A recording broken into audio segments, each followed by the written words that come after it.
हमने जैसे शुरुआत करी थी उस समय सिर्फ 6 कंप्यूटर से हमने शुरू किया था and it was a 1000 square feet premises. तो धीरे धीरे करके वी केप्ट ऑन मल्टीप्लाइंग। तो this was our initial phase. तो चैलेंजेस वर देयर।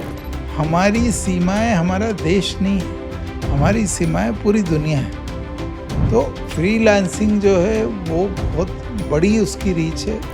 और आपने देखिए, once a client is a lifetime client in this sector. तो अगर हम ओवरऑल देखें कि जो अभी जो इसमें यूथ आ रहा है तो उनको क्या अपॉर्चुनिटी मिलेंगी इसमें? तो एक Indian institute of creative technologies government launch कर रही है और उसकी आधारशिला इसी पे रखी है कि आप हब एंड स्पोक मॉडल पे काम कीजिए और देश भर में ये जो एनिमेशन, विजुअल इफेक्ट्स, गेमिंग में जो भी काम हो रहा है उसको सबको एक स्टैंडर्ड एक शेप दिया जाए। बतौर करियर काउंसलर भी आप काउंसलिंग करते हैं, तो उसमें किस तरीके का युवाओं का भी रुझान कौन से करियर पे आ रहा है?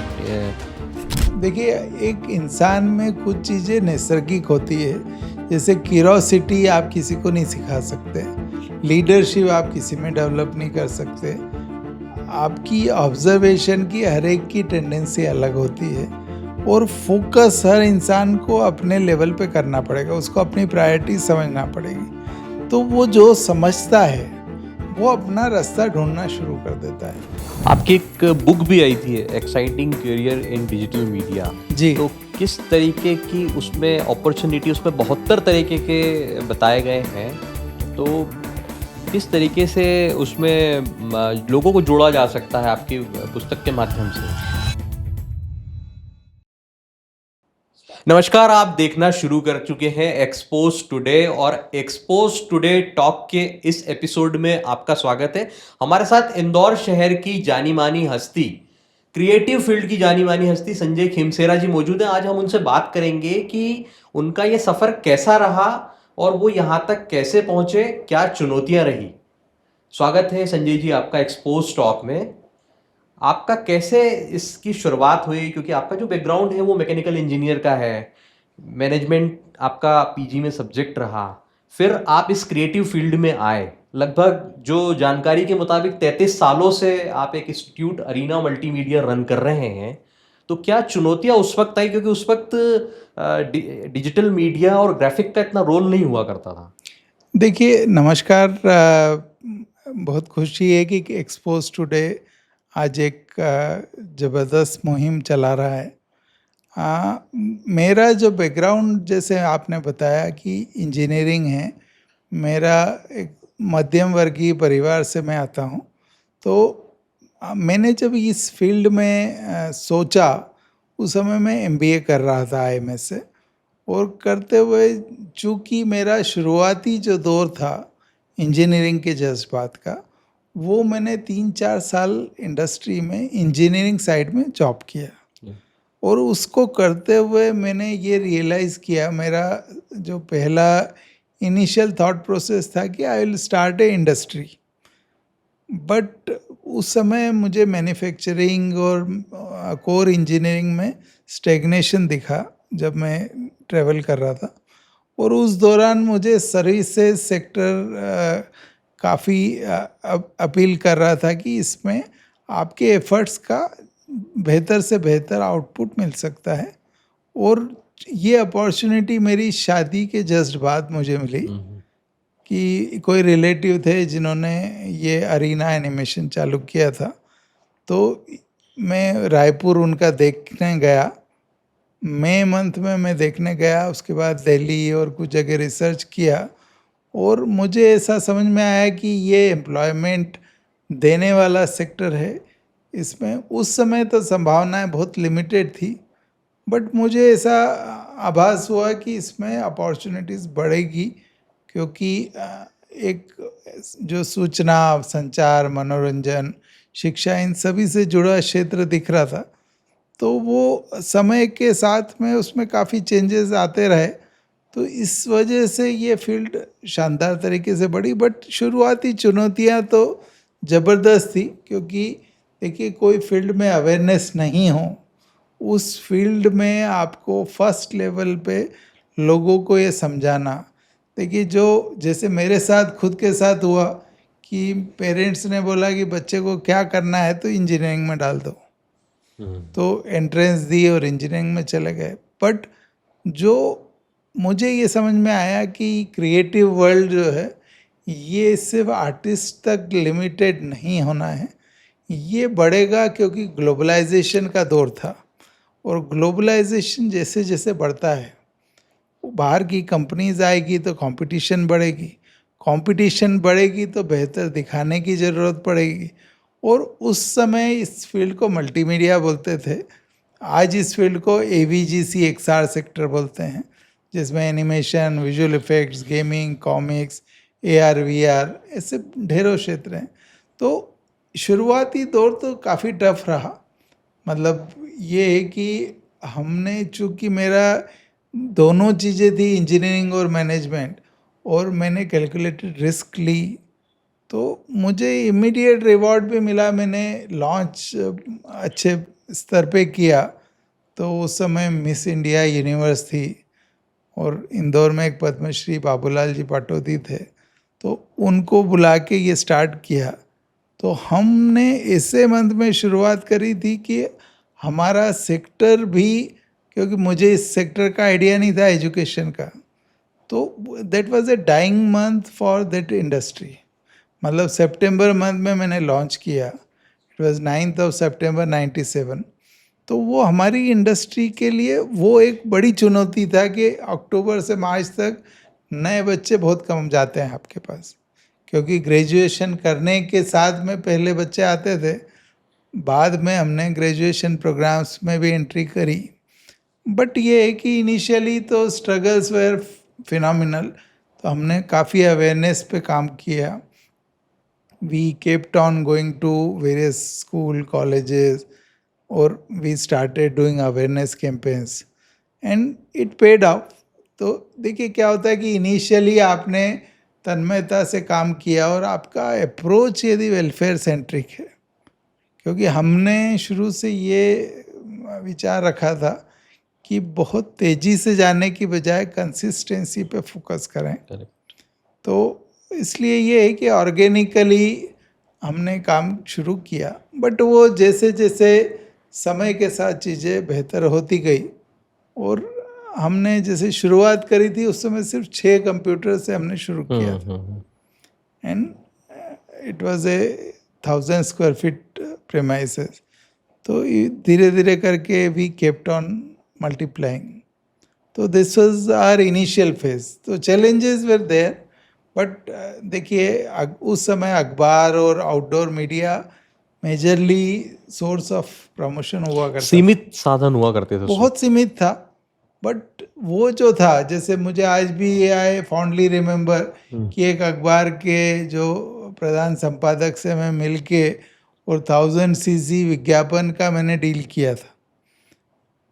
तो छजलानी जी थे उस समय Nai Dunia used to be the one of the most prominent newspaper. उस समय Bhaskar was not very prominent. तो दूसरे भी अखबार बहुत ज़्यादा नहीं थे, टाइम्स ऑफ इंडिया थोड़ा बहुत था, फ्री प्रेस थोड़ा था। तो ये है कि चैलेंजेस प्रमोशन को लेके भी बहुत है। Radio as a medium was not very popular, outdoor भी थोड़ा बहुत रहा करता था। हमारे सामने ही ये जो नए नए एरियाज, जैसे मोबाइल भी उसी समय लॉन्च हुआ था, इंटरनेट की भी जो आप बैंडविड्थ होती थी वो BSNL 64 kbps की स्पीड देता था। तो वहाँ से ये शुरुआत करी थी। तो शुरुआती चैलेंजेस वे देयर। हमारा जो एकमात्र एरिया जिसमें सबसे ज़्यादा संभावनाएं उस समय होती थी वो था एक विज्ञापन, कि विज्ञापन एजेंसीज हैं, they will deploy our students. और थोड़ा 2-3 साल में web as a industry develop होना शुरू हुआ, इवॉल्व होना शुरू हुआ। फिर उसके कुछ 2-4-5 साल बाद एनिमेशन, फिर और 2-4-5 साल बाद विजुअल इफेक्ट्स, फिर gaming started becoming a craze.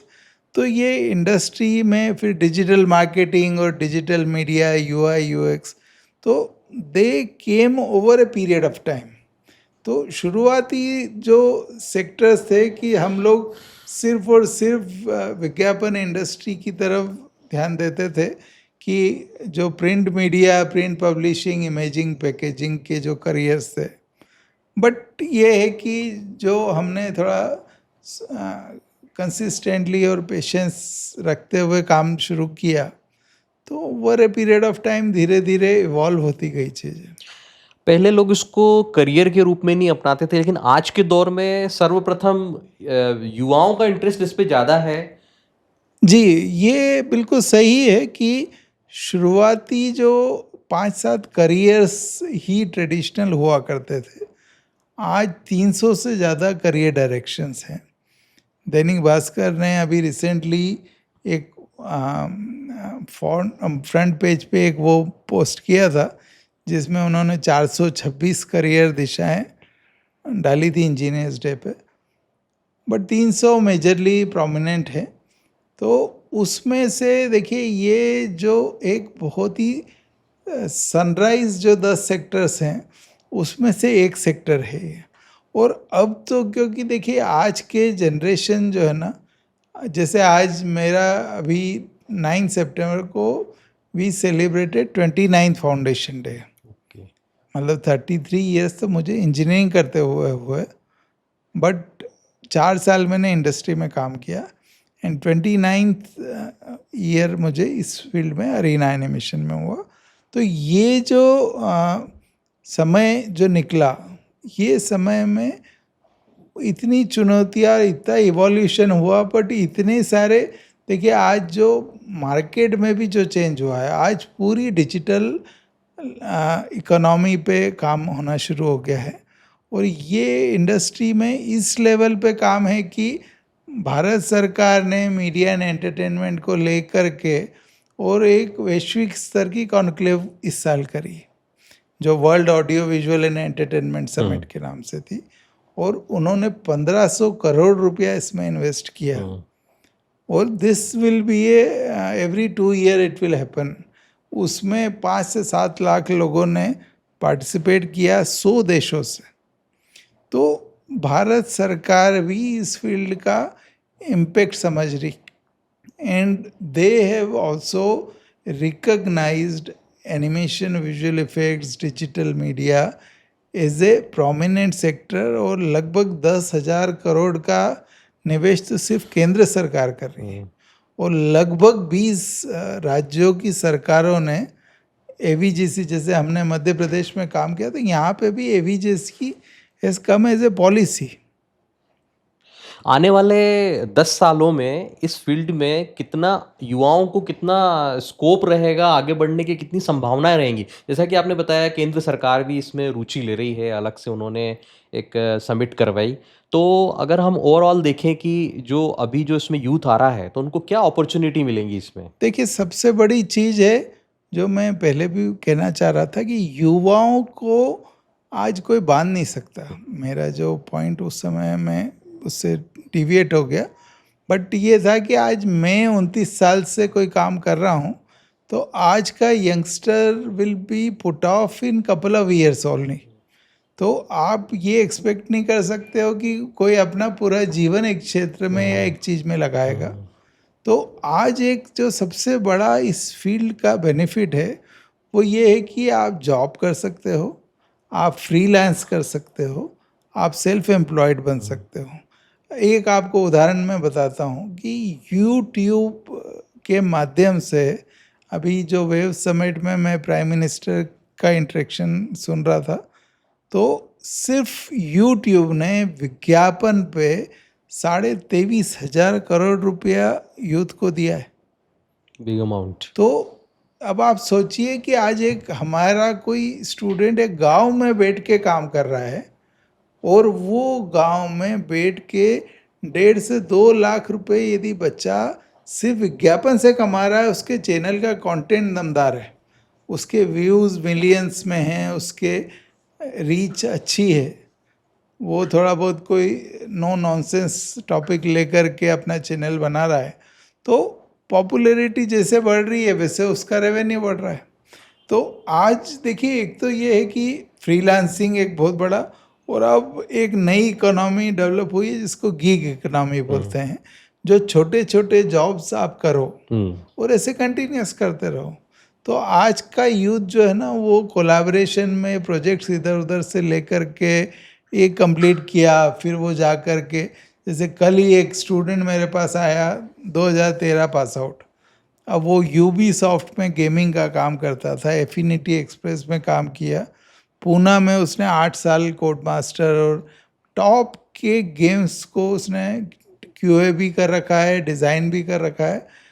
और अब वो, उसका गांव है खंडवा, अब वो खंडवा में स्थायी रूप से रहता है और वहाँ पे बैठ के वो एआई का यूएस का एक प्रोजेक्ट पे काम कर रहा है गेमिंग के उसने।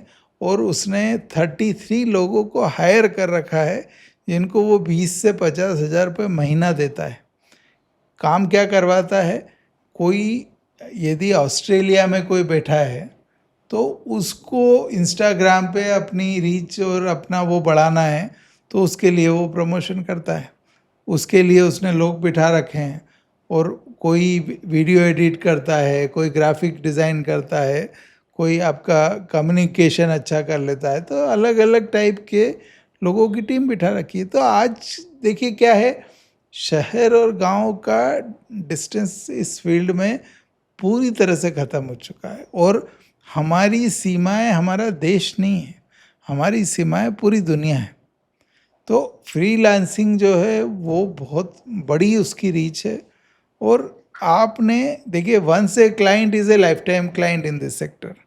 और अब जो नया जो दौर है जिसमें आर्टिफिशियल इंटेलिजेंस का इम्पेक्ट भी चालू हुआ है, उसमें इस फील्ड से उल्टा फ़ायदा ये हो रहा है कि आपको आपके कोर पे काम करना है, आपको क्रिएटिव सॉल्यूशन देना है, and ultimately you will have to provide solution. तो आपका फोकस जो ह्यूमन फोकस है, that has to be on solution. Correct. तो ये है कि देखिए, यूथ के लिए तो ये अपीलिंग है। अभी आप जैसे गेमिंग एज ए सेक्टर ही देखें तो every 3 year it has grown to double. मतलब आज जब आपकी इकोनॉमी 6-7% से ग्रो कर रही है, वहाँ यदि कोई ऐसा सेक्टर है जिसमें, जैसे डिजिटल मीडिया को आप लेंगे, आप खुद जो काम कर रहे हैं, that comes under digital media. So that is growing with a pace of 29 to 35% year on year. और आप यदि दूसरे इनमें एरियाज देखेंगे तो gaming has been growing with more than 40%। यदि आप और दूसरे एरियाज देखेंगे तो एनिमेशन, विजुअल इफेक्ट्स हैं, इन सब के भी अपने अपने अलग अलग ग्रोथ, और सब डबल डिजिट में, कोई 20%, कोई 22%, कोई 25%। तो there is a very strong impact which these kind of sectors are giving to Indian economy। और देखिए, जो आज करीब 2.5 लाख करोड़ की ये इंडस्ट्री हिंदुस्तान में है, बट सरकार इसको 100 लाख करोड़ तक ले जाने के लिए प्रतिबद्ध है। और they have started finding this as a big employment churner.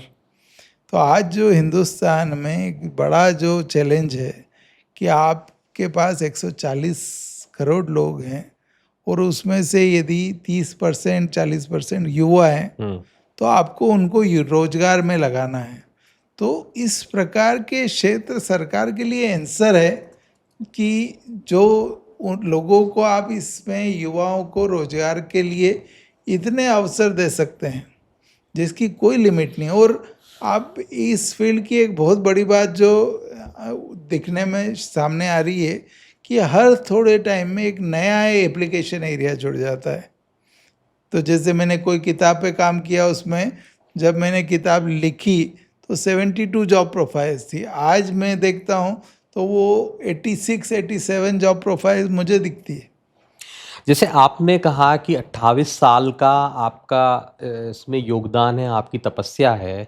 इसमें 20,000 आपने प्रोफेशनल तैयार किए जो दुनिया भर में, देश भर में काम कर रहे हैं।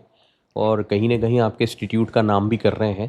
तो अब आपको कैसा लगता है कि जब शुरुआत हुई थी, जब कम चीज़ें हुआ करती थी, कम एक्सपोज़र हुआ करता था, लेकिन अब एक्सपोज़र भी बढ़ा है, चीज़ें भी बढ़ी हैं, तो अब किस तरीके का ल लगता है देखिए अब? ये तो देखिए हमारा जो सेटिस्फेक्शन है, देखिए हमने हमेशा इस फील्ड को as a welfare centric approach के साथ लिया। हमारी सक्सेस का एकमात्र कारण था कि हमने कभी इसको एज ए बिजनेस नहीं लिया। हमने एक इसको एज ए एक मुहिम जिसको बोलते हैं कि हमने एक तपस्या शुरू करी, तो धीरे धीरे ये चीज़ें स्लो बढ़ती है। बट आज आप देखिए कि हमारा 90% से ज़्यादा नया बच्चा जो आता है वो सिर्फ दूसरे बच्चों से सुन के आता है। तो आज जहाँ आप देखेंगे इंदौर में 10-12 यूनिवर्सिटीज़ हैं और वो लोगों को कमीशन बांट के भी बच्चे नहीं ला पा रहे हैं। हुँ। वहाँ पे हम एक ऐसी संस्था हैं जो न प्रमोशन करता है, न कोई दूसरी गतिविधि है कि साहब लोग आगे से बुलाते हैं तो हम सेशंस ले लेते हैं। बट बिना कुछ करे हमारे पास आज इंडस्ट्री से रोज़ 3 से 4 रिक्वायरमेंट आती है, लोकल मार्केट से भी। प्लस हमारा ये है कि हमारे यहाँ हर बच्चा जो इंक्वायरी करने आता है 100 में से 90 से ज़्यादा बच्चा तो वो है जिसका कोई ना कोई रिलेटिव या कॉन्टेक्ट पड़ा हुआ है और उसका पॉजिटिव इम्पेक्ट के कारण वो बच्चा आया। तो हमारे तो ऐसे एग्जाम्पल्स हैं कि कई जनरेशन्स। और जो मुझे जो सबसे ज़्यादा सेटिस्फाइंग लगता है, जैसे एक लड़की महू की थी, एक कोई ढोली परिवार है, तो वहाँ से वो लड़की पढ़ने आई थी। उसके फादर ने ऐसे ही किसी कांटेक्ट के कहने पे, वो हमारा एक पुराना स्टूडेंट था सचिन सिंघी, वो ऑस्ट्रेलिया में काम कर रहा था। तो उसको देख के इनको इंस्पिरेशन मिला कि शायद बच्ची को, तो वो बच्ची ने 5,000 रुपये से डिज़ाइनिंग में जॉब चालू किया। उसका काम ठीक था, उसने वेब डिज़ाइन यूआई यूएक्स वाला कोर्स किया। आप समझिए कि 5 साल में वो 50,000 पे पहुंच गई थी। हुँ। और उसके बाद उसके पिताजी उसका शादी का कार्ड लेके आए। तो देखिए आज एक पेरेंट या एक स्टूडेंट को उसका संबंध उसके कोर्स होने के बाद ख़त्म हो जाता है। हुँ। तो आज यदि ये 20 साल 15 साल बाद एल्यूमिनाई पलट के आता है मिलने आपसे, या कोई अपने घर में कोई खुशी या दुख का काम है उसमें आपको याद रख रहा है, तो ये आपका सबसे बड़ा सेटिस्फेक्शन है। तो आज हमारे लिए तो हमारे स्टूडेंट्स ही ब्रांड एम्बेसडर हैं, हमारा न्यू एडमिशन भी उन्हीं के कारण होते हैं। और आज हम जो भी हैं, देखिए ये पियरली हमारा जो फोकस है कि आप इंडस्ट्री कनेक्ट अच्छा बनाओ, एल्यूमिनाई कनेक्ट अच्छा बनाओ, और फोकस आपका ये करो कि बच्चे को ज़्यादा से ज़्यादा अवसर मिल सके और इंडस्ट्री में compete करने लायक वो बन पाए। तो जैसे आज हमारा एक इवेंट था, हम हर साल ये इवेंट करते हैं, उसको महीने भर तक करते हैं।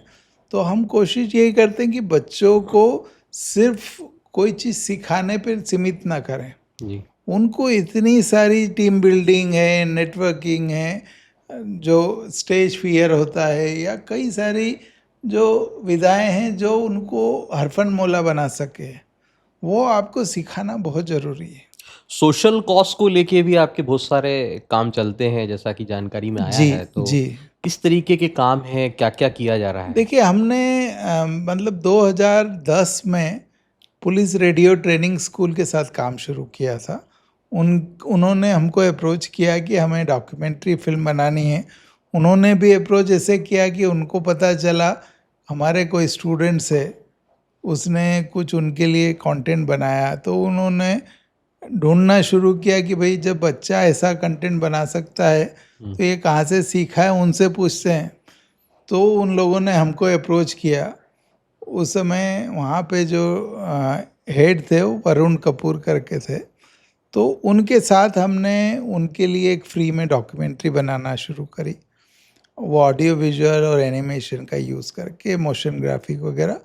तो उस काम का जब आउटपुट GSITS में डिस्प्ले हुआ, तो उसको देख के जो एक पहले DIG थे साई मनोहर करके, उनको लगा कि यार ये होम से उनको एक मेडिकल रीएम्बर्समेंट का इशू आ रहा था, तो उसके लिए उन्होंने हमको अप्रोच किया, फिर एनिमेशन का बनाया।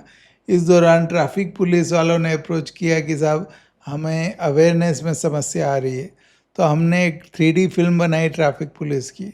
अब वो एक अलग है कि वो उतने इफ़ेक्टिवली यूज़ नहीं कर पाए, हालांकि हमने बाद में 3D एनिमेशन का यूज़ करके 4-5 केस स्टडी भी बना के दी कि आप स्कूल और कॉलेजेस में, यदि जैसे DPS का एक्सीडेंट हुआ था, एक बढ़वा में एक मेजर एक्सीडेंट हुआ था, तो इस प्रकार से फिर 2011 में हमने इंदौर मैनेजमेंट के साथ काम शुरू किया। तो IMA ने एक ऑडियो विजुअल का उनको मैनेजमेंट कॉन्क्लेव के लिए रिक्वायरमेंट था कि साहब बॉम्बे से वो करवाते थे कोई एजेंसी से, तो वो 25 से 30 लाख रुपए खर्च करते थे। तो दे अप्रोच्ड अस कि साहब इसमें लोकल टैलेंट अपन कर सकते हैं कुछ डेवलप। तो हमने उनको हैंड होल्डिंग करके डेवलप करवाया। फिर RRK ने, वहाँ पे मेरे साथ के इंजीनियर्स हैं जो सीनियर साइंटिस्ट हैं, तो उनके साथ उनके लिए कुछ कंटेंट हमने बनवाए। फिर राइड फिल्म, जो ये बड़े बड़े जो थीम पार्क होते हैं उस पे काम करवाया, VFX के प्रोजेक्ट्स पे करवाया। तो ऐसे मेरे इंदौर मैराथन वाले सारे मेरे मित्र हैं, तो उनके साथ काफ़ी हमने उनके लिए फ्री कंटेंट बनाया। तो ये सब करने का जो मेन पर्पस था कि ये सोशल इंक्यूबेशन है, तो इसके माध्यम से बच्चों को प्रेशर भी नहीं आता है कि साहब आपको टाइमलाइन बेस्ड करना है, क्योंकि सामने वाले से आप चार्ज नहीं कर सकते हो, तो आप वो सिर्फ आपको कमेंडेशन सर्टिफिकेट देने वाला है। तो बच्चे भी उसके लिए, उनको भी कोई टाइमलाइन का चैलेंज नहीं है, प्लस उनका पोर्टफोलियो डेवलप हो जाता है। तो जितने बच्चों ने इस प्रकार के प्रोजेक्ट्स पे काम किया, उनको ज़बरदस्त अवसर मिलना शुरू हो गए। तो फिर हमने इसको as a part of our DNA बना लिया कि ये एक अच्छा वर्क कर रहा है। फिर हमने 2016 में Tata institute of social science के साथ कोलैबोरेट किया, तो हमने एक हब एंड स्पोक मॉडल चालू किया। तो वो एक्चुअली उनका जो वोकेशनल डिग्री प्रोग्राम्स थे, तो उसका मॉडल ही ये था कि साहब आप क्वालिफिकेशन देने के साथ थ्योरी और प्रैक्टिकल दोनों, तो आपको स्किल नॉलेज पार्टनर्स जोड़ना पड़ेंगे। तो हमने शहर में करीब 300 स्किल पार्टनर्स जोड़ रखे हैं। अरे वाह। तो हर बच्चे को हर सेमेस्टर में कम से कम 45 दिन इंटर्नशिप करवाते हैं। तो वो इंटर्नशिप भी सोशल टाइप का प्रोजेक्ट है कि शुरुआत में कोई पैसा दे या नहीं दे। भाई पहले जो आपका हिंदुस्तान में एक सिंगल तरीका चलता था कि साहब आप दुकान पे किसी को बिठा दीजिए, वो थोड़े टाइम में अपने आप सीखना शुरू कर देगा, पारंगत हो जाता है। पारंगत हो जाता है। तो आप यदि ऐसी मतलब पर होलिस्टिकली आपको करना पड़ता है, तो वो इंक्यूबेशन के अलावा इंटर्नशिप हमने शुरू किया and that became a huge success. तो आज जो बच्चे ऐसे सीख के ग्रेजुएशन करके निकलते हैं, तो आप मानिए कि 3 साल में उनका 9 मंथ का ऑलरेडी एक्सपीरियंस हो जाता है। और वो जो कंपनीज हैं, 1-2 जगह काम करता है आदमी, तो वो कंपनीज ही उनको कॉन्ट्रैक्ट दे देती है, फ्रीलांस में ले लेती है। तो सबसे बेस्ट तरीका यही है। करियर अपॉर्चुनिटी वे खुद ही क्रिएट कर लेते होंगे। डेफ एंड डम लोगों को लेके भी आपने एक सकारात्मक पहल की है कि उन लोगों को एक अपॉर्चुनिटी मिले करियर को लेके, क्योंकि वो उनको एक नया क्षेत्र मिला है, क्रिएटिव फील्ड है। तो किस तरीके से उसमें काम किया जा रहा है, क्या है वो? देखिए, हमने ये क्रिएटिव फील्ड को एज ए हीलर के तौर पे यूज़ करने के हिसाब से ये चालू किया था। पर चूँकि ग्राफिक डिज़ाइनिंग से लेकर UI UX या हमारी फील्ड के अधिकांश क्षेत्रों में इवन विजुअल इफेक्ट्स टाइप के क्षेत्र हैं, गेमिंग के कुछ एरियाज हैं, तो इन सब में इस प्रकार के लोग आराम से काम कर सकते हैं, क्योंकि जहाँ पे ऑडियो का काम नहीं है वहाँ पे डीफेंडम ज़्यादा बेहतर काम करता है। तो हमने इंदौर में एक जैसे नवजीवन स्कूल है, ऐसे 3-4 स्कूल वालों ने उनके बच्चों को हमारे पास इक्का दुक्का बच्चों को भेजा, और उनका जैसे एक बच्ची का रुचिका सक्सेना थी, उसका एक्सेंचर में हो गया, एक बच्चे का विजुअल इफेक्ट्स के बड़े स्टूडियो में हो गया। तो हमने कोई स्टूडियो से बात करी, तो उनमें से एक स्टूडियो तैयार हो गया कि साहब हम सारे इस प्रकार के बच्चों की पूरी एक ग्रुप बना देंगे, तो आप बिल्कुल दे सकते हो। तो धीरे धीरे करके हमने उस पर एफर्ट बढ़ाए। तो ये है कि लगातार हमारे पास ये जो डाउन सिंड्रोम टाइप के बच्चे या डम एंड डीफ बच्चे आते रहते हैं, और इंदौर की कई विज्ञापन एजेंसीज हैं जो इसमें हमको काफ़ी सहयोग करती है, और हम वो बच्चों को डिजिटल एजेंसीज जो आजकल जो डिजिटल मार्केटिंग वाले काम है, सोशल मीडिया वाला काम है, इससे संबंधित काम के लिए भी हम ऐसे बच्चों को प्लेस करते रहते हैं लगातार। तो ये हमने एक पहल के तौर पे शुरू किया था, and that became a very good success. आपकी एक बुक भी आई थी, exciting career in digital media. जी। तो किस तरीके की उसमें अपॉर्चुनिटी, उसमें 72 तरीके के बताए गए हैं, तो किस तरीके से उसमें लोगों को जोड़ा जा सकता है आपकी पुस्तक के माध्यम से? देखिए, ये जो पुस्तक है ये अमेज़ॉन पे भी उपलब्ध है, और लॉकडाउन के दौरान हमने इस पे काम, मेरा एक मित्र है जो हैदराबाद में रहते हैं, तो हम दोनों ने इस पे काम शुरू किया था।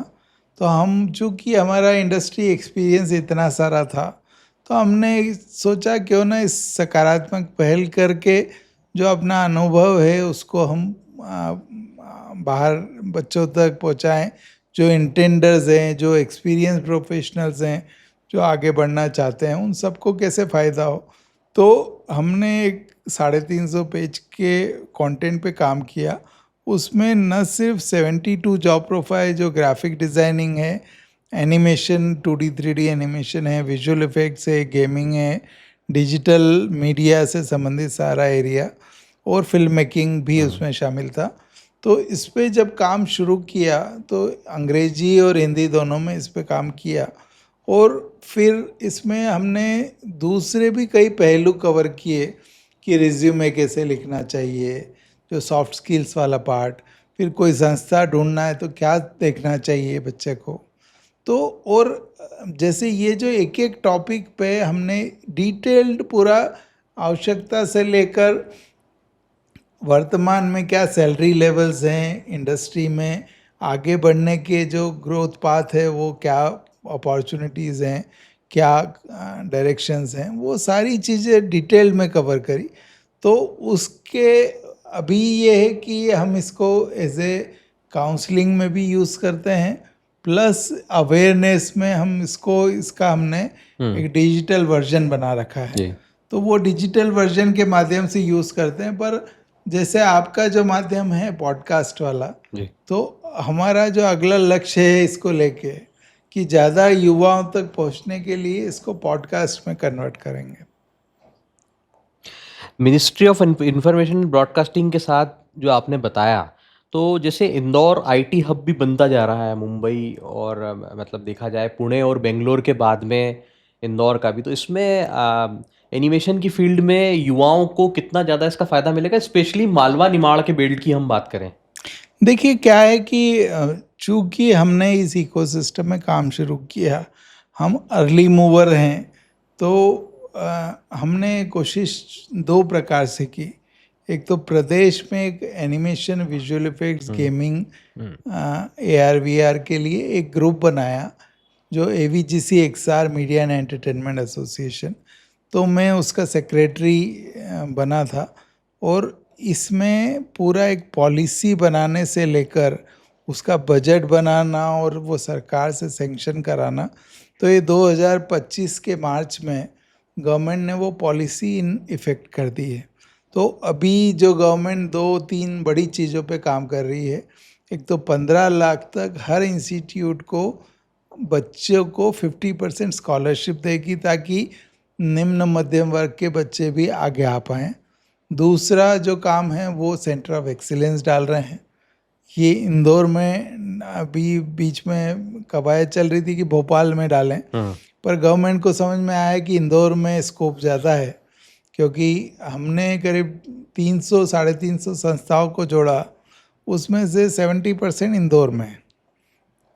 ये जो पूरा मालवा निमाड़ क्षेत्र है, मेजॉरिटी लोग इस साइड के हैं। तो अभी ये है कि यहाँ पे एक इकोसिस्टम बढ़ रहा है और बाहर की कंपनीज लगातार आ रही है, इंक्वायरी कर रही है। यहाँ पे सिंहासा आईटी पार्क में भी कई कंपनीज ने स्पेस लिया है। तो इसमें एक तेज़ी से काम हो रहा है।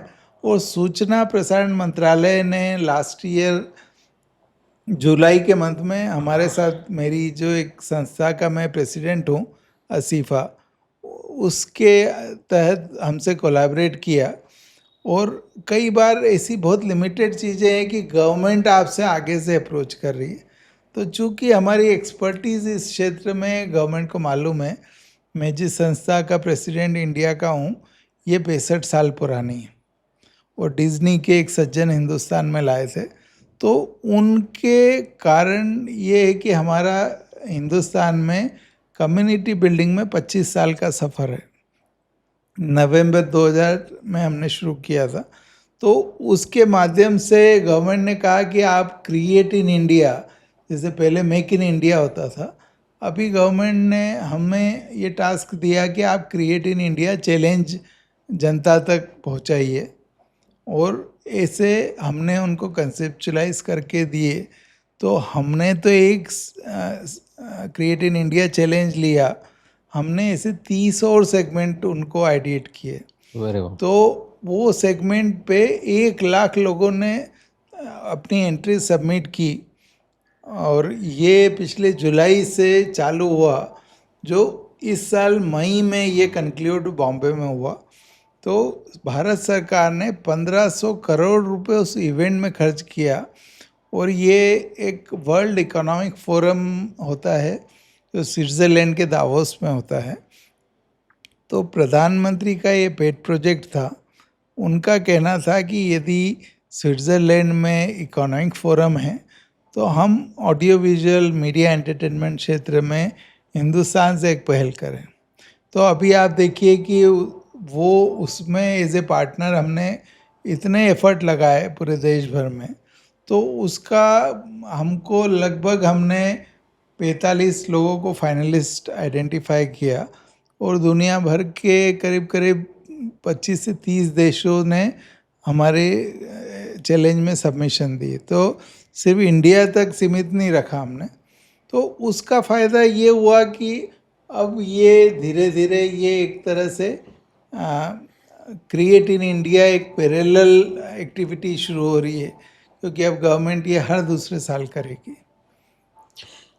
अब लोगों की कैसी क्वेरी आती है? पहले इसको लेके एक लोगों का अलग था, क्योंकि सीमित संसाधन थे, या तो ग्राफिक का और इसका काम अखबारों में या प्रिंट में होता था, या किसी, अब तो डिजिटल माध्यम होने के कारण इसको बड़ा है। तो लोगों के मन में किस तरीके के सवाल होते हैं इन सब चीज़ों को लेके, जैसे कोर्सेस हो गए या आगे फ्यूचर को लेके, तो किस तरीके की चीज़ें देखिए, होती हैं? पहले जो लोग हमारे यहाँ आते थे, वो जीवन में कुछ नहीं कर पाने वाला आदमी हमारे यहाँ चल के आता था।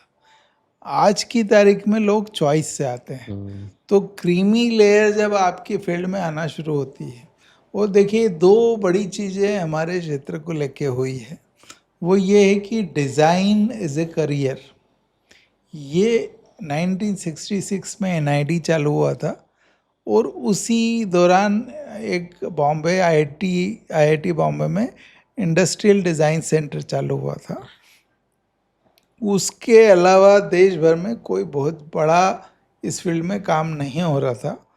बट पिछले आप 15 सालों में देखेंगे तो आज हिंदुस्तान में 1000 डिज़ाइन संस्थान हैं। तो डिज़ाइन की यूनिवर्सिटीज़ आने लग गई। अभी आप कल्पना कीजिए कि उज्जैन जैसी जगह में MIT ने अवंतिका के नाम से एक यूनिवर्सिटी डाल रखी है और उसमें MIT का नाम होने के कारण सारे एडमिशन फुल रहते हैं। तो ये क्षेत्र अब धीरे धीरे लोगों की पहली चॉइस बनना शुरू हो गया है, क्योंकि देखिए हर चीज़ चलती है डिमांड सप्लाई से। Demand supply. तो 3 चीज़ें हैं, आता है, भाता है और मार्केट उसको इवॉल्व कर रहा है, उसको एब्जॉर्ब कर रहा है। तो देखिए आता है मतलब एबिलिटी और भाता है मतलब इंटरेस्ट। तो आदमी का इंटरेस्ट है, उसमें एबिलिटीज़ है और मार्केट में डिमांड है। ये 3 चीज़ें ड्राइविंग फैक्टर हैं और वो तीनों चीज़ें इस फील्ड के लिए एक बहुत बड़ा प्लस पॉइंट है, क्योंकि इसमें डिमांड भी लगातार बढ़ रही है, लोग नहीं हैं। इंजीनियरिंग या जैसे मैंने खुद ने इंजीनियरिंग करा, तो आपको एक सिंपल सा उदाहरण मैं बताता हूँ कि मैंने 1988 में एडमिशन लिया इंजीनियरिंग में PET के माध्यम से। अब मेरे नंबर इतने स्ट्रॉन्ग नहीं थे कि GSITS में हो, इंदौर में सिर्फ GSITS था। तो मेरा उज्जैन इंजीनियरिंग कॉलेज में, सरकारी कॉलेज में हुआ। अब ये है कि 13 कॉलेज उस समय मेरे एडमिशन के टाइम थे और मेरे 2 साल पहले जिन्होंने एडमिशन लिया उस समय 8 कॉलेज थे, MP छत्तीसगढ़ मिला के। टोटल 798 सीट थी और कैटेगरी मिला दे तो 1300 समथिंग सीट्स होती थी। आज आप देखिए कि मध्य प्रदेश में 200 से ज़्यादा कॉलेज हैं और आप नंबर ऑफ सीट्स देखेंगे तो 2 लाख से ऊपर है। उसमें से करीब 25% सीट्स हर साल खाली रह रही है और आधे कॉलेज सिर्फ स्कॉलरशिप पे चल रहे हैं।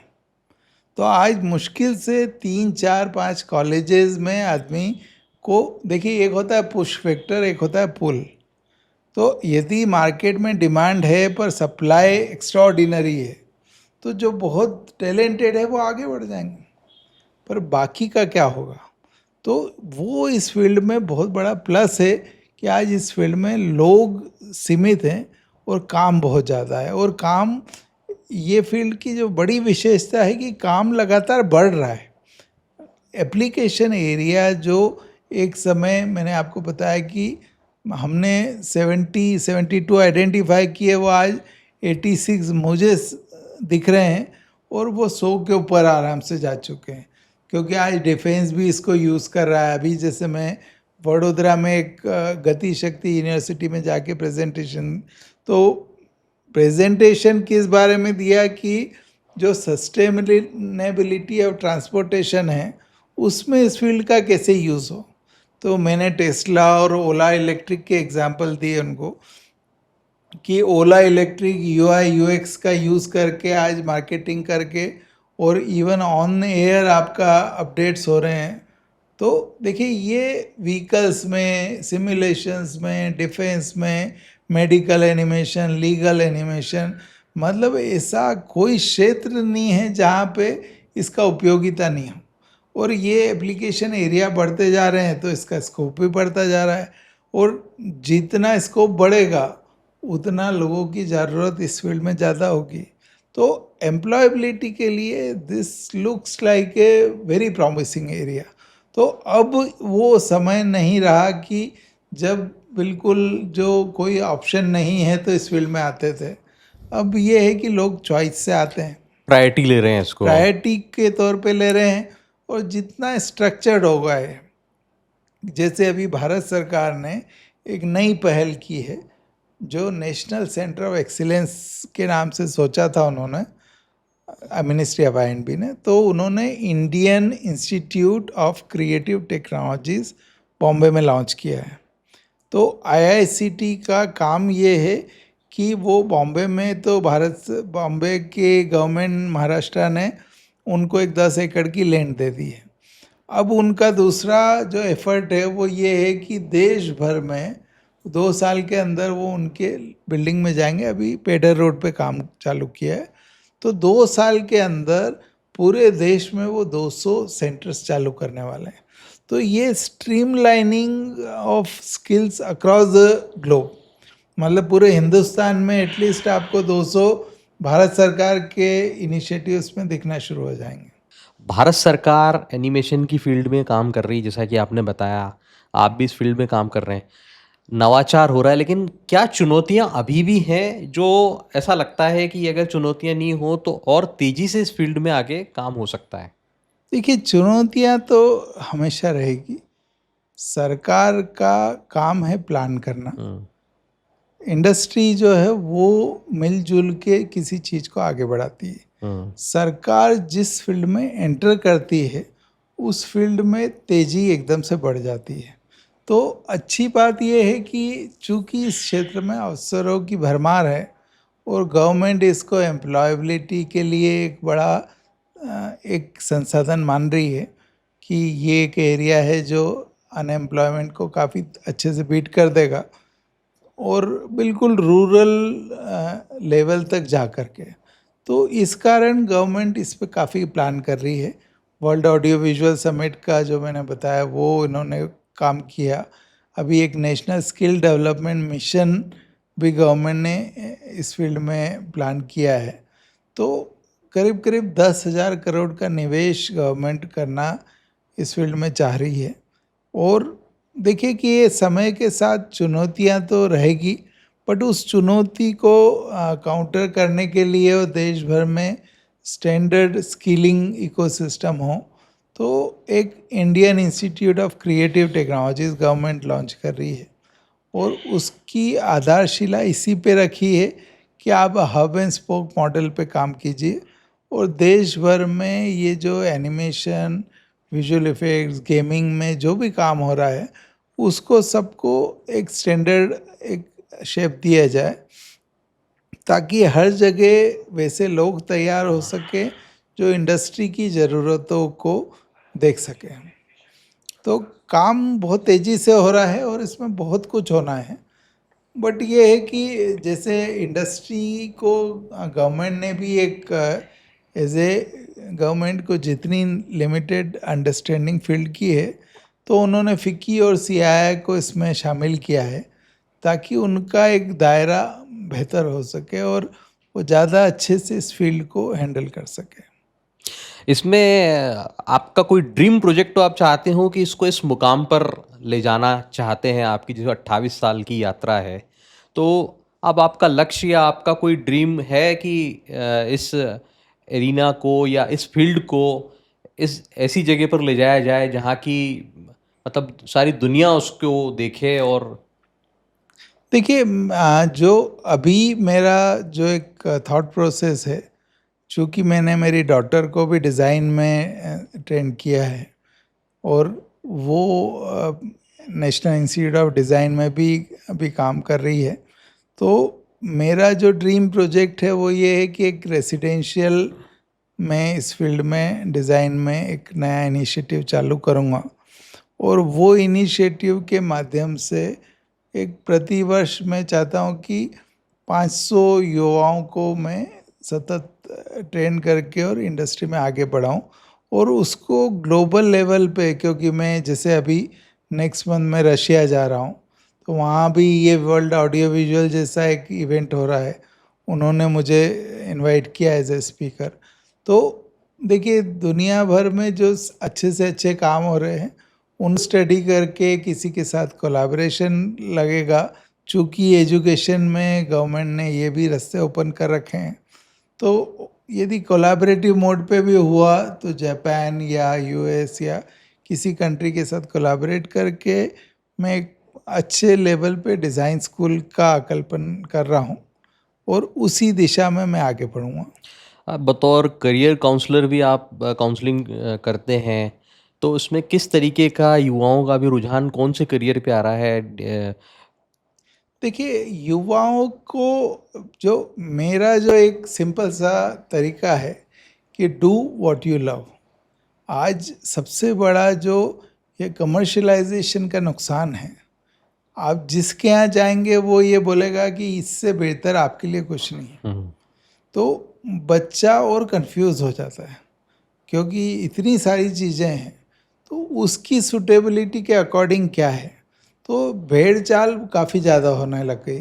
तो इस फील्ड में हम लोग जो प्रयास काउंसलिंग के माध्यम से कर रहे हैं कि लोगों का इंटरेस्ट, एबिलिटीज़, पर्सनालिटी और उनके जो लर्निंग स्टाइल है, उनके जो मोटिवेटर्स है, उन सबको समावेश करके साइकोमेट्रिक असेसमेंट से ब्रेन मैपिंग करके और उसके आधार पे फिर उनके फिजिकल एविडेंसेस ले करके और उनको हम कहीं एक सलाह देते हैं कि ये आपके लिए टॉप चॉइस है, ये सेकंड चॉइस है और ये थर्ड चॉइस है, ताकि उनको एक सही दिशा मिल पाए।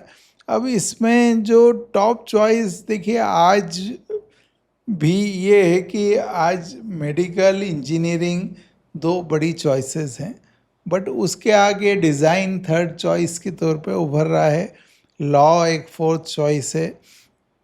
इसके अलावा जो जिस एरिया में हम तो ये कहते हैं कि स्पोर्ट्स भी आज एक ज़बरदस्त चॉइस है, न्यूट्रिशन, डाइटिशियन वाला ये एरिया भी ज़बरदस्त चॉइस है क्योंकि ओबेसिटी बहुत बढ़ रही है। तो आज न्यू एज करियर्स लगातार बढ़ते जा रहे हैं और उनके अनुरूप लोगों की थॉट प्रोसेस बदल रही है, सिर्फ अवेयरनेस की कमी है। तो हम लोग जो कोशिश करियर गाइडेंस के माध्यम से करते हैं वो ये करते हैं कि लोगों को सही एडवाइस में, क्योंकि न्यूट्रल काउंसलर्स की बेहद कमी है। आज कई काउंसलर्स काम भी करते हैं तो वो एज ए कंसल्टेंट घुसने लग जाते हैं, तो वो फिर काउंसलर नहीं रहते हैं। फिर वो क्या करते हैं कि उनको जो कमीशन दे रहा है वो कोर्स को पिच करना शुरू कर देते हैं।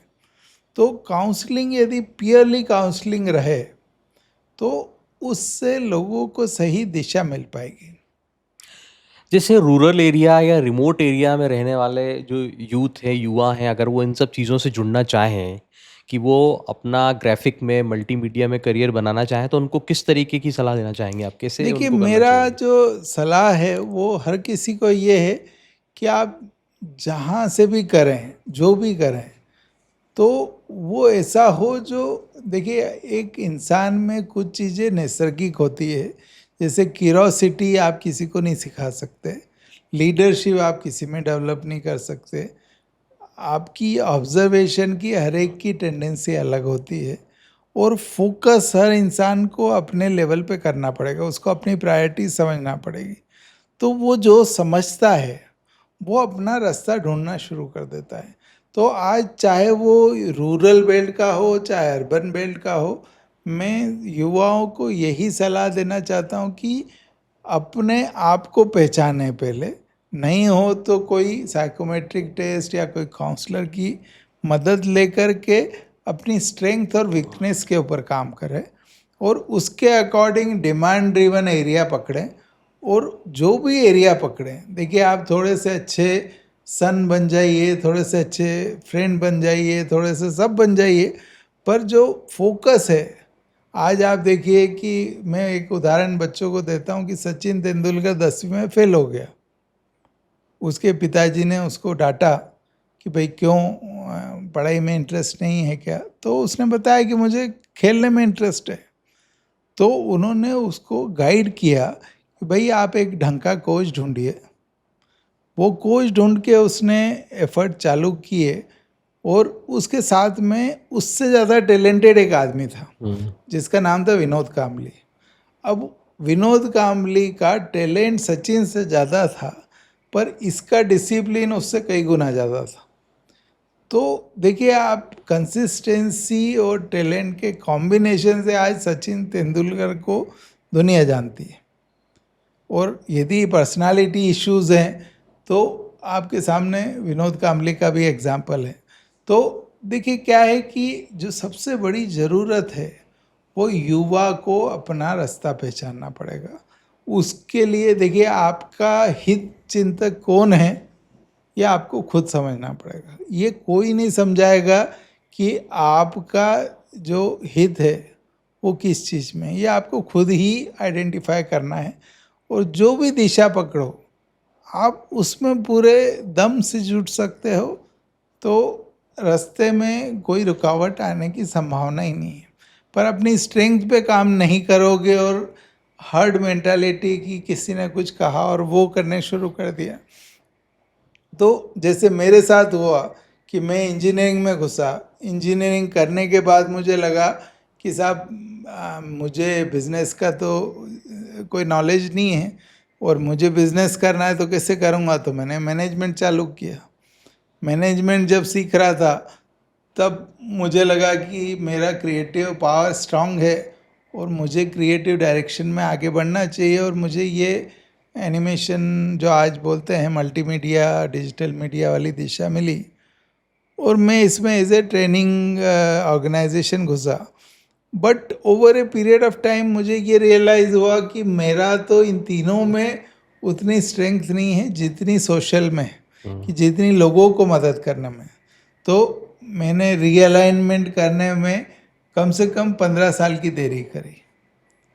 तो जब मुझे समझ में आया तब मैंने वो शुरू कर दिया। तो देखिए, ये है कि आपको शुरुआत कहीं से करनी पड़ेगी। हो सकता है लोग आपके पीछे नहीं आए, पर एक आदमी का भी कन्विक्शन है तो वो अपने आप में सफिशिएंट है। जैसे मैं जो असीफ़ा का काम 2008 में मैंने वॉलंटियरिंग चालू किया, 2020 में हमारी जो एक यूएस में एक लेडी थी, उसने मुझे उन कोर कमेटी में इंडिया की लिया, और कोर कमेटी में मैंने एफर्ट लगाया तो 2 साल में मुझे वाइस प्रेसिडेंट और फिर प्रेसिडेंट बना दिया। तो जबकि हमारे सेक्टर में स्टूडियोज़ के अलावा कोई भी लीडरशिप पोजीशन में नहीं जाता था, और टीयर 2 सिटी से तो आज तक कोई गया ही नहीं था। तो हम इंदौर जैसी जगह जो टीयर 2 टीयर 3 में आती है, यदि वहाँ से और ट्रेनिंग ऑर्गेनाइजेशन से होके, तो सिर्फ वही है कि आप यदि आपका काम सही से करोगे तो अपने आप बाकी चीज़ें आपके पीछे आ जाती है। तो वो कारण है कि आज मैं असीफ़ा के बाद कम से कम आप समझिए कि 15 ऐसी संस्थाएं हैं जिन्होंने मुझे गवर्निंग बॉडीज़ में ले रखा है। कई ऐसी संस्थाएं हैं जो मुझे एडवाइजरी में रखती है और उनकी मदद लेती है। कई जगह एज ए मोटिवेशनल स्पीकर भी मैं जाता हूँ, उनकी इनिशियल बैचेस को भी गाइड करता हूँ। इस सेक्टर के बारे में काम काफ़ी करता हूँ, गवर्नमेंट को काफ़ी सपोर्ट कर रहा हूँ। तो इकोसिस्टम में देखिए, अपने पास यदि कोई नॉलेज है, और मैंने ये सब चीज़ें जो है देखिए, ये कई चीज़ें ऐसा होता है कि आपके बेसिक इनकलकेशन से आती है। जैसे मैं जैनिज़्म को फॉलो करता हूँ, तो जैनिज़्म में देखिए, अभी इंदौर में ही हमारे एक साधु हैं, मैं रेगुलर उनके लेक्चर सुनता था, पहले 2013 में आए थे तब भी, और अभी भी जब भी समय मिलता है मैं सुनता हूँ। तो वो कहते हैं कि आप चलोगे ट्रेन से, आपके कर्म चलेंगे प्लेन से। तो do good Karma is the only theory, कि आप अच्छा करोगे, अच्छा मिले या न मिले, ये सोचने की ज़रूरत नहीं है, पर आपकी तरफ से आप जो बेस्ट कर सकते हो, यू शुड डू। जैसे प्रोफेशनलिज्म और आपने स्पिरिचुअलिटी का बताया, तो दोनों का कॉम्बिनेशन कैसे करके किया जाता है? देखिए, ये जो नैतिकता है, देखिए कई बार बिजनेस और मोरालिटी को लोग साथ में नहीं लेते हैं, पर मैं आपके सामने एग्जाम्पल हूँ। मैंने तो देखिए, ना मैं किसी को कमीशन देता हूँ, ना मेरे यहाँ पे कोई मार्केटिंग की टीम है। आज हम कई मैनेजमेंट संस्थाओं के लिए केस स्टडी हैं कि हम बिना प्रमोशन के अपनी संस्था चला रहे हैं, और आज भी 200-300 बच्चे हर साल एडमिशन लेते हैं, जबकि इतनी कंपटीशन हमारे फील्ड में आ चुकी है। कितनी संस्थाएं हैं, हमारे सामने ही एक संस्था ने खोला तो हमारे इंफ्रास्ट्रक्चर से 5 गुना बड़ा इंफ्रा डाल दिया। पर देखिए, अल्टीमेटली आज आप वर्ड ऑफ माउथ को कोई बीट नहीं कर सकता, और वो खरीद भी नहीं सकता है। देखिए, आप अच्छा करोगे तो 4 लोग ही बोलेंगे, और बुरा करोगे तो 40 बोलेंगे। तो यदि आपके अप्रोच का डायरेक्शन सही है तो आप स्लोली जाओगे, पर आप निश्चित तौर पे एकदम सॉलिड वे में आगे जाओगे। और देखिए, हिंदुस्तान को हिंदुस्तान कहा ही इसलिए जाता था क्योंकि हमारी ये जो विरासत है, ये जो जड़ें हैं, ये इतनी मजबूत थी। आपने लॉर्ड मैकाले का स्टेटमेंट सुना हो तो पहले जो गुरु शिष्य परंपरा थी, तो वहाँ उसकी जड़ें इतनी मजबूत इसीलिए थी क्योंकि जो आप एक नैतिकता है, एक जो वैल्यू सिस्टम है, ये सबसे महत्वपूर्ण है। तो मैं समझता हूँ कि आज के युवा को भी ये सीखने की बहुत ज़्यादा ज़रूरत है और हर लेवल पे। देखिए क्या है कि यदि आपकी देश को आपको आगे ले जाना है और विश्व गुरु बनाना है, आपको एक बेहतर स्थान पे लाना है, तो आपके एक जो वैल्यू सिस्टम यदि स्ट्रांग रहेंगे तो आपकी ग्रोथ जो है वो स्थायी रहेगी, सस्टेनेबल प्रोग्रेस होगी। और वो तभी संभव है जब हर आदमी एक प्रॉपर सिस्टम के साथ अपना काम करे, एक दायरे में काम करे। और बाकी भी जो कई सारे चैलेंजेस हिंदुस्तान में भी हैं, वो सब भी इसी से सबसाइड होते हैं। हमको भी मतलब आए दिन एज ए एंटरप्रेनर प्रॉब्लम्स तो आती ही है, बट वो सब ओवरकम हो जाती है। देखिए आप, चुनौतियां हैं तभी अपन लोग हैं, और चुनौतियों का यदि आप साहस के साथ मुकाबला करोगे। और एक जो बड़ी चीज़ मैं यंगस्टर्स को समझता हूँ कि everyone is tune for success, पर people are not tune for failures. तो जो लर्निंग का एक बहुत स्ट्रॉन्ग सिस्टम है, वो सिस्टम फेलियर से आता है कि आप स्ट्रेंथ वहीं से मिलती है। स्ट्रेंथ वहीं से मिलती है। तो ये हमको सीखना चाहिए। मेरी एक मित्र है जो यूएस से इंदौर में आई है, अभी वो ये फेलियर टॉक्स करना शुरू किया है उसने। तो कई ऐसी मतलब कई लोग ऐसे हैं कि जो आपकी एजुकेशन व्यवस्था की तरफ नहीं जाते हैं, क्योंकि उसमें आदमी की क्रिएटिविटी या इमोशनल जो कनेक्ट है वो धीरे धीरे और ख़त्म हो जाता है। तो वो एक मेरी फ्रेंड है, अर्चना परसाई नाम है उसका, तो वो उनके दोनों बच्चे उसने घर पे ही उनको डेवलप किया है। मतलब कहीं कोई एजुकेशन नहीं कराई, और सीधे वो यूनिवर्सिटी में पढ़ाने उसने शायद डॉटर या सन को तो भेज ही दिया है यूएस में। तो देखिए आज हर प्रकार के उदाहरण हैं। मतलब आप करना चाहो तो ऐसी ऐसी चीज़ें, मतलब मेरा एक मित्र है ओरोविल में है। ओरोविल में उनका अपना ट्रांसपोर्ट सिस्टम है, अपना कम्युनिकेशन सिस्टम है, अपनी करेंसी है, और दुनिया के कम से कम 40 देशों के लोग वहाँ रहते हैं, और इतना बढ़िया बिल्कुल प्योर इकोसिस्टम पे काम कर रहे हैं।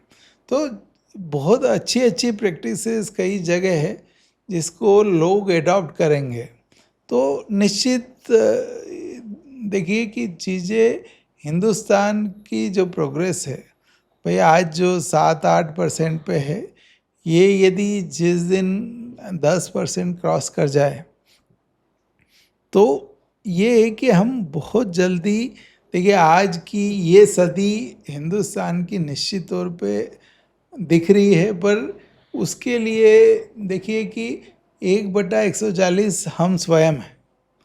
जब तक हम अपना काम अच्छे से नहीं करेंगे तब तक देश आगे कैसे बढ़ेगा। हम कर्ज तो बहुत इजीली कर सकते हैं, बट हम हमारे हिस्से पे जो बेस्ट कर सकते हैं वी शुड डू, और उसी से देश तरक्की करेगा।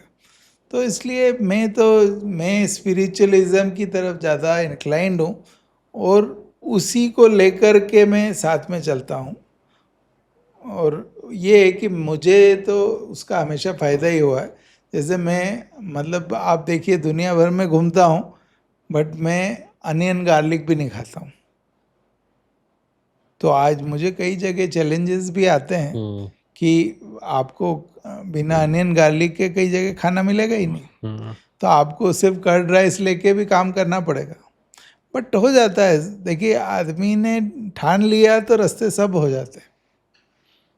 Everything is possible, nothing is impossible in the Only world. it all starts with your willpower. दृढ़ इच्छा शक्ति। देखिए वो सबसे, जैसे मेरा जो एक बहुत बड़ा टर्निंग पॉइंट था वो 2008 में था। मेरे जो ब्रेन में एक सिस्ट हुआ था और मैं 8 दिन बॉम्बे हॉस्पिटल एडमिट था। तो वो सिस्ट निकालने में डॉक्टर को 13 घंटे का टाइम लगा था। तो मतलब रिट्रोस्पेक्टिवली वो it was A blood clot, but वो पीरियड से I have learned a lot. तो एक दौड़ है ना कि आप कोई डिज़ायर के पीछे भागते हो, तो वो दिशा मैंने परिवर्तित कर दी। तो वो जो दौड़ है वो इम्पैक्ट की तरफ मेरी दौड़ है। मतलब मैं जो भी काम करता हूँ, I only work for giving positive impact to others. तो अपने आप आपका रीअलाइनमेंट जैसे ही होता है तो बाकी सारी चीज़ें उस दिशा की तरफ कंस्पायर करती है। तो आज ये है कि हमारे फील्ड में इतनी कंपटीशन होने के बावजूद कितने ही लोग आए और चले गए, हमको कोई हिला नहीं पाया। क्योंकि और ये है कि भाई we work as a very strong team. तो एक अकेला आदमी, भाई मैं तो सिर्फ फेस हूँ, मेरे पीछे जो काम करने वाली टीम है वो मेरी विचारधारा को सहमत हो और साथ में काम करे। जैसे अभी मैं जिस गाड़ी से आया हूँ वो गाड़ी मेरा एक ऑफिस बॉय चलाता है जो 28 साल से मेरे से जुड़ा हुआ है। मतलब उसने जब मेरा ऑफिस चालू हुआ था एज ए हेल्पर काम शुरू किया था और ही ज्वाइन मी लेटर। तो ये है कि मेरी टीम भी उतनी स्ट्रांग है। आप बिना टीम के, जैसे मेरी जो प्राइमरी इंस्पिरेशन है वो मेरे फादर इन लॉ है, मतलब ही इज़ ए मेडिकल प्रोफेशनल। तो वो उनका इतना नाम है, हाट पिपलिया करके एक जगह है देवास के पास में जो है। देवास, हाँ देवास ज़िले में। तो he comes from that area. तो ये है कि he is a kind of role model. तो उनका जो मतलब पूरी क्षेत्र में भोपाल और विदिशा से भी लोग आते हैं उनके इलाज, तो सिर्फ इसलिए आते हैं क्योंकि उनका जो रिलेशंस हैं किसी के साथ भी एम्पैथी और जो जिस तरीके से वो रेसिप्रोकेट करते हैं तो वो बिल्कुल ही अलग है। और वो जो करते हैं तो वो आदमी का ऐसा वो इफ़ेक्ट होता है कि वो आदमी पलट के आएगी। तो साइकोलॉजिकल फैक्टर्स बहुत ज़्यादा है। आदमी का जो इम्पेक्ट होता है ना वो सिर्फ कोई आपने कोई सर्विसेज दे दी उससे नहीं है।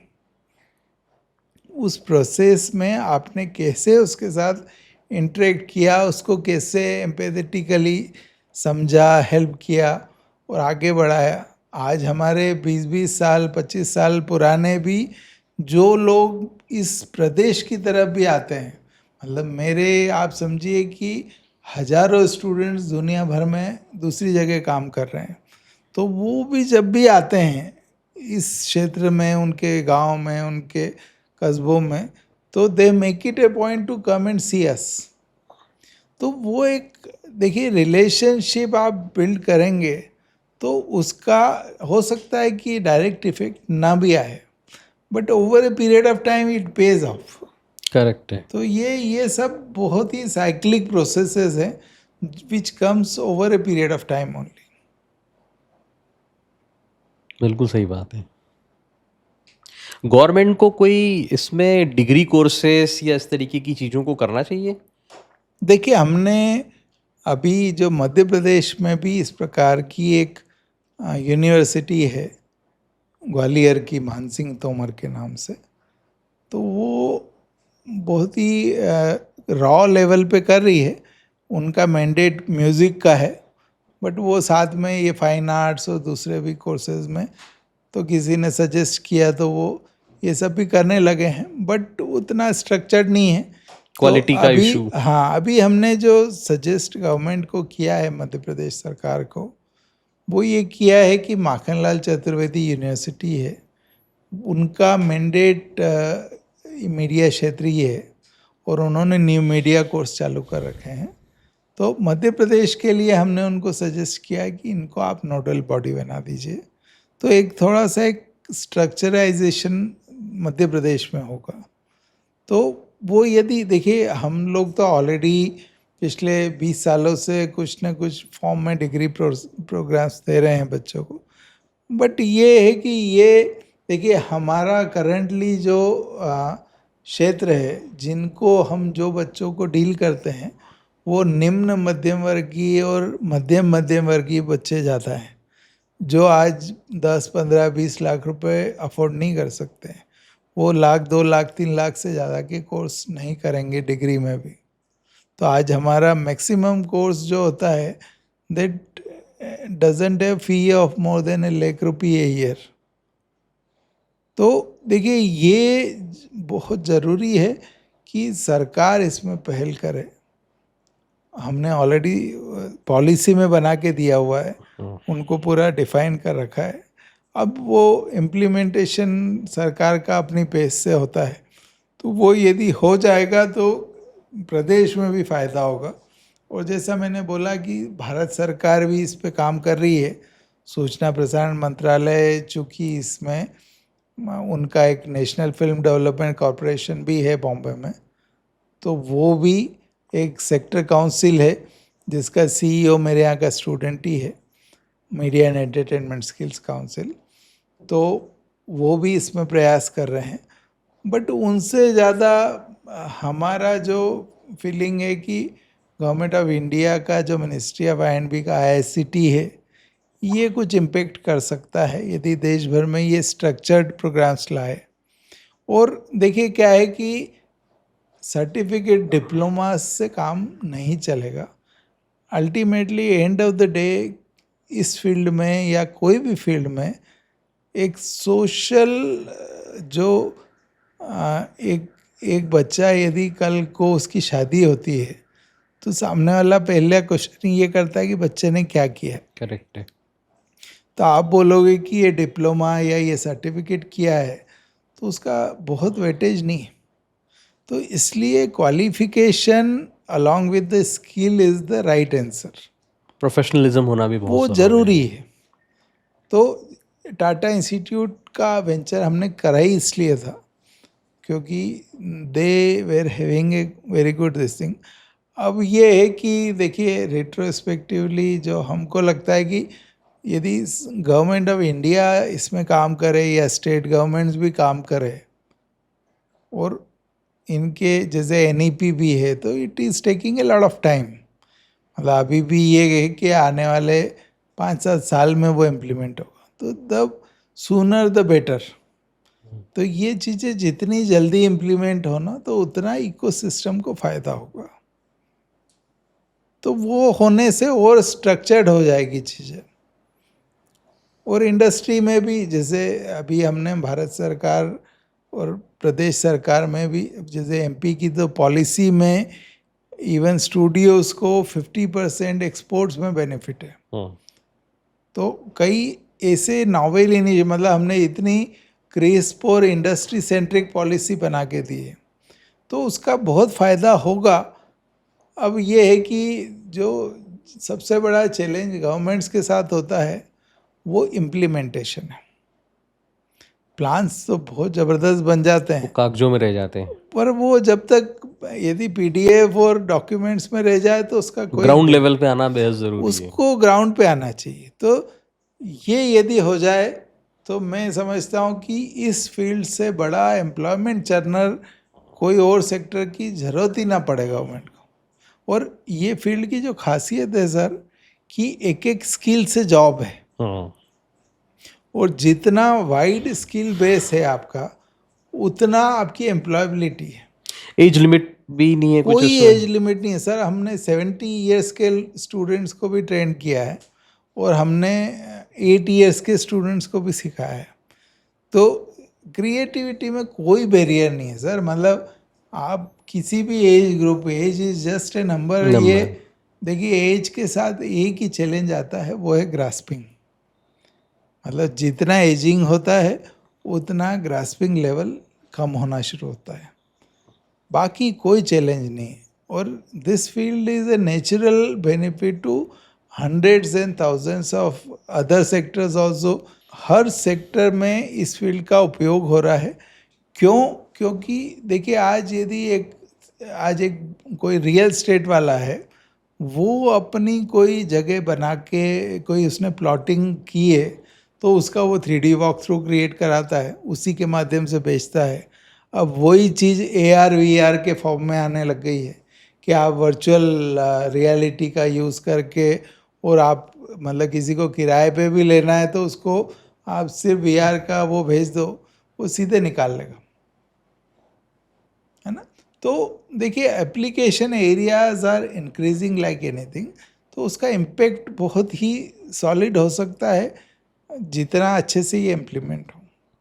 धन्यवाद सर, आप स्टूडियो में आए और आपने इतनी महत्वपूर्ण जानकारी दी जो कि शहरवासियों के लिए, स्पेशली यूथ के लिए बहुत ज़रूरी है, क्योंकि ये समय डिजिटल का चल रहा है और आपकी जो फील्ड है ग्राफिक की, एनिमेशन की, इसमें यूथ जो है करियर की संभावनाएं तलाश रहा है। तो कहीं ना कहीं आपके दी हुई जानकारी से उनको फ़ायदा होगा और नई अपॉर्चुनिटी वो क्रिएट कर सकेंगे और इस फील्ड में आगे बढ़ सकेंगे। बहुत बहुत धन्यवाद। आपका बहुत धन्यवाद, मुझे अवसर दिया कि मैं आपके श्रोताओं के माध्यम से नई नई जानकारी जो इस फील्ड से संबंधित है वो लोगों तक पहुंचा सकूं, और किसी को भी मेरे क्षेत्र से संबंधित कोई भी प्रश्न हो या जिज्ञासा हो तो वो बेझिझक संपर्क कर सकता है।